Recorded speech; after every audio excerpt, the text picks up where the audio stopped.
straight and narrow corridor that channels a significant share of the world's seaborne energy exports is a strategic choke point and a flashpoint where any misstep could spike global prices and test the resolve of allied navies.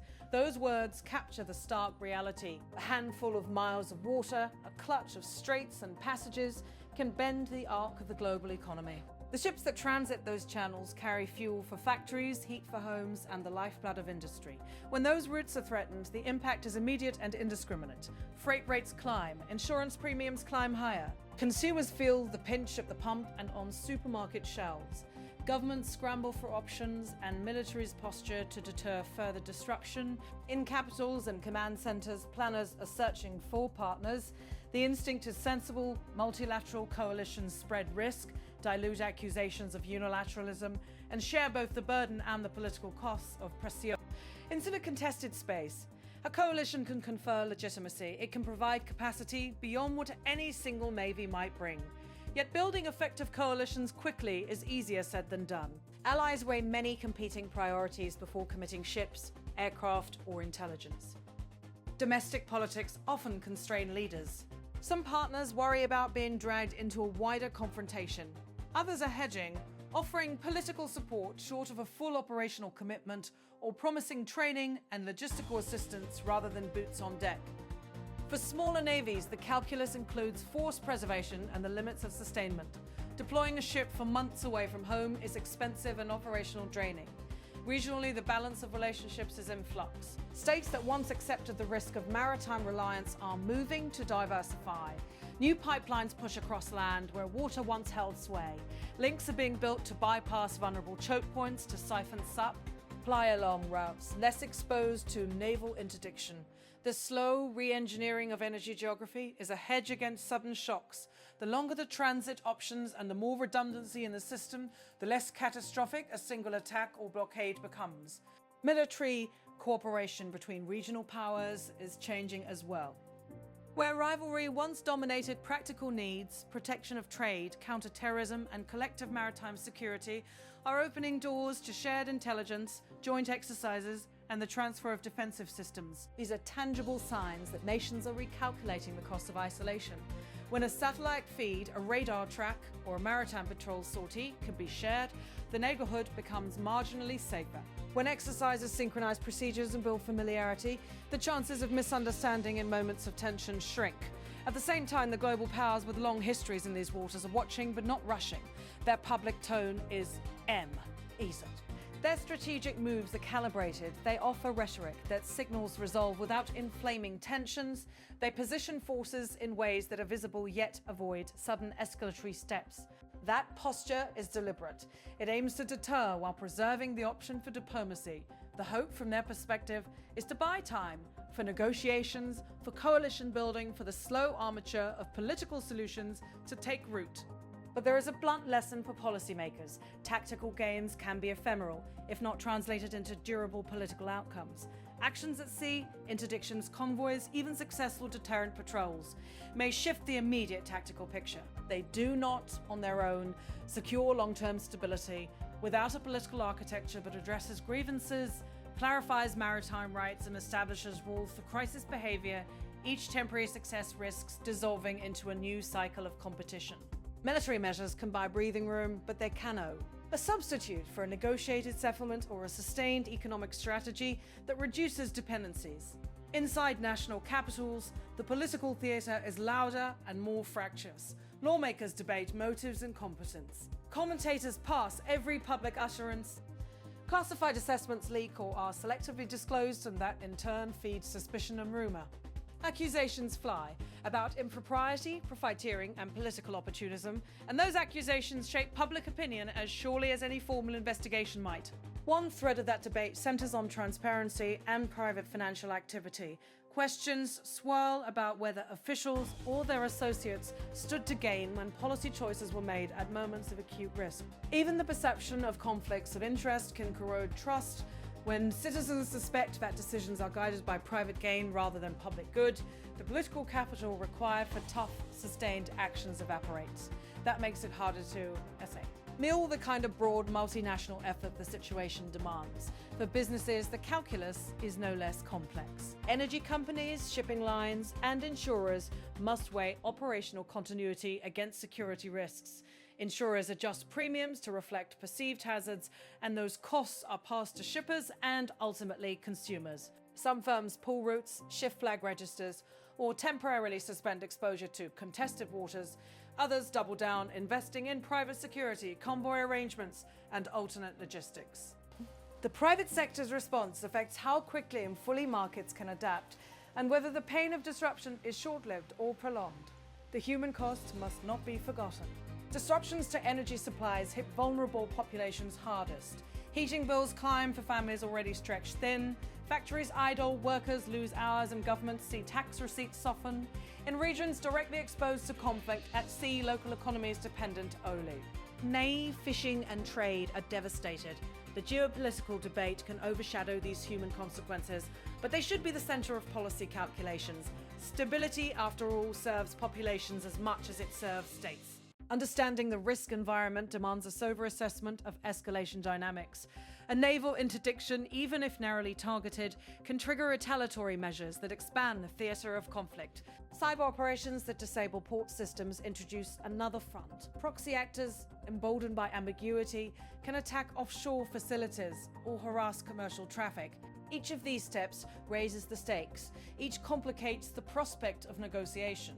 Military planners and diplomats therefore must work in concert, mapping thresholds and red lines and designing mechanisms that prevent a limited dispute from becoming a regional war. There are practical policy steps that can reduce the likelihood of protracted disruption and improve the odds of tactical success. CC becomes strategic gains. First, transparency and confidence building among navies and civil authorities are essential. Hotlines, agreed communication protocols, and clear engagement rules reduce the risk of unintended clashes.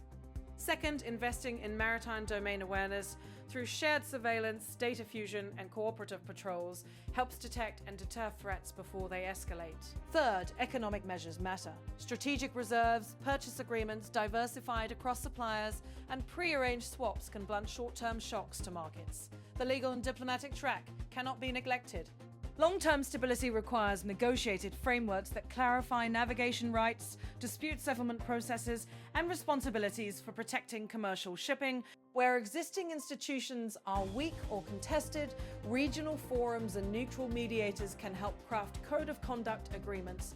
Those processes will test political will and patience, but they are the scaffold that permits military operations to be sequenced with diplomatic incentives and de-escalatory carrots. Accountability at home is part of the equation too.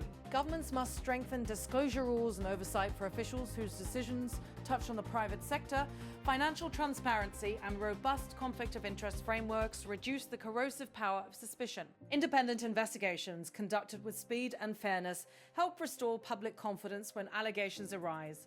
In short, the stamina of any coalition depends not just on strategic alignment, but on domestic legitimacy. Technology will both complicate and assist. Unmanned systems, better sensors, and data analytics can expand maritime awareness and lower the cost of patrolling wide swaths of sea. But the spread of advanced anti-access capabilities, longer-range missiles, sophisticated drones, cyber tools means that the risk calculus of deploying surface vessels has changed. Planners must balance the promise of new tools with the perversity of new threats.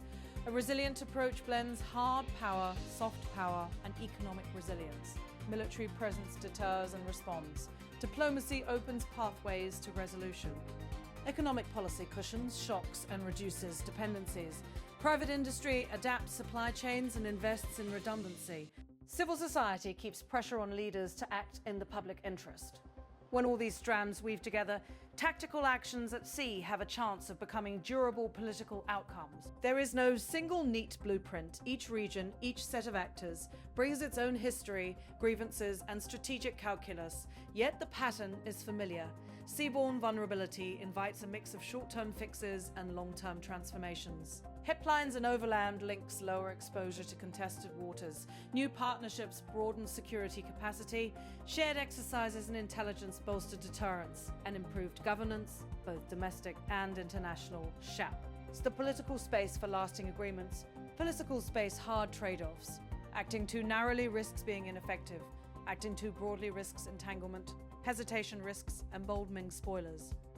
The real judgment test is whether leaders can assemble a coalition that offers credible defense while simultaneously building the institutions and economic resilience needed for the long haul. That requires not only military planners and diplomats to align, but finance ministers, energy ministers, and oversight bodies to be part of the conversation. The media and public play roles too. Accurate reporting and responsible commentary matter in shaping perceptions and expectations. Sensationalism can harden positions and reduce room for diplomacy. Conversely, thoughtful coverage that explains trade-offs, economic impacts, and human consequences can create the political oxygen leaders need to take difficult, restrained decisions. History offers a cautionary note. Episodes of crisis at SS have been resolved many ways, through confrontation, through compromise, and sometimes through protracted stalemate. The difference between temporary relief and durable peace often lies in whether tactical measures were linked to political processes that redistribute risk, clarify rights, and build reciprocal obligations. Without that link, every success becomes a fragile equilibrium, vulnerable to the next outrage or miscalculation. As this situation evolves, the world watches not only for the movement of ships and the posture of fleets, but for the quieter, slower work, the drafting of agreements, the settling of commercial contracts, the reduced reliance on vulnerable routes, the strengthening of oversight at home, and the steady cultivation of trust between former rivals. Those are the things that, in the end, make security sustainable. In the unfolding drama, there are no guaranteed winners. There are only choices about how to deploy force, how to build alliances, how to salute domestic politics from predatory influences, and how to protect the everyday lives of people who depend on stable energy and open trade. The calculus is unpopular in its complexity and tedious in its detail, but the alternatives are stark, prolonged disruption, economic dislocation, and the erosion of the norms that have kept the seas relatively free for commerce and passage. So the essential question for leaders and publics alike is simple in formulation and fiendishly hard in execution. Can temporary measures at sea be translated into durable political outcomes ashore? The answer will shape not only the fate of a corridor of water, but the stability of economies, the credibility of alliances, and the resilience of societies that depend on steady supplies of energy and trade. Tactical steps matter. They can blunt an immediate threat, but without a parallel political strategy, transparent, multilateral, and anchored in both regional buy-in and domestic legitimacy, those steps. Fringe and a month, the work that follows, the patient diplomacy and institutional reform, is the only path to turning fragile calm into lasting security. In the meantime, families, businesses and governments watch the tankers and the shipping manifests, measure the movement of prices, and ask whether their leaders have the clarity and the courage to pair the ships at sea with the politics needed ashore. The answer, when it comes, will be less about a single patrol or a single speech and more about whether the difficult institutions, safeguards and partnerships are built and sustained long after the immediate crisis fades.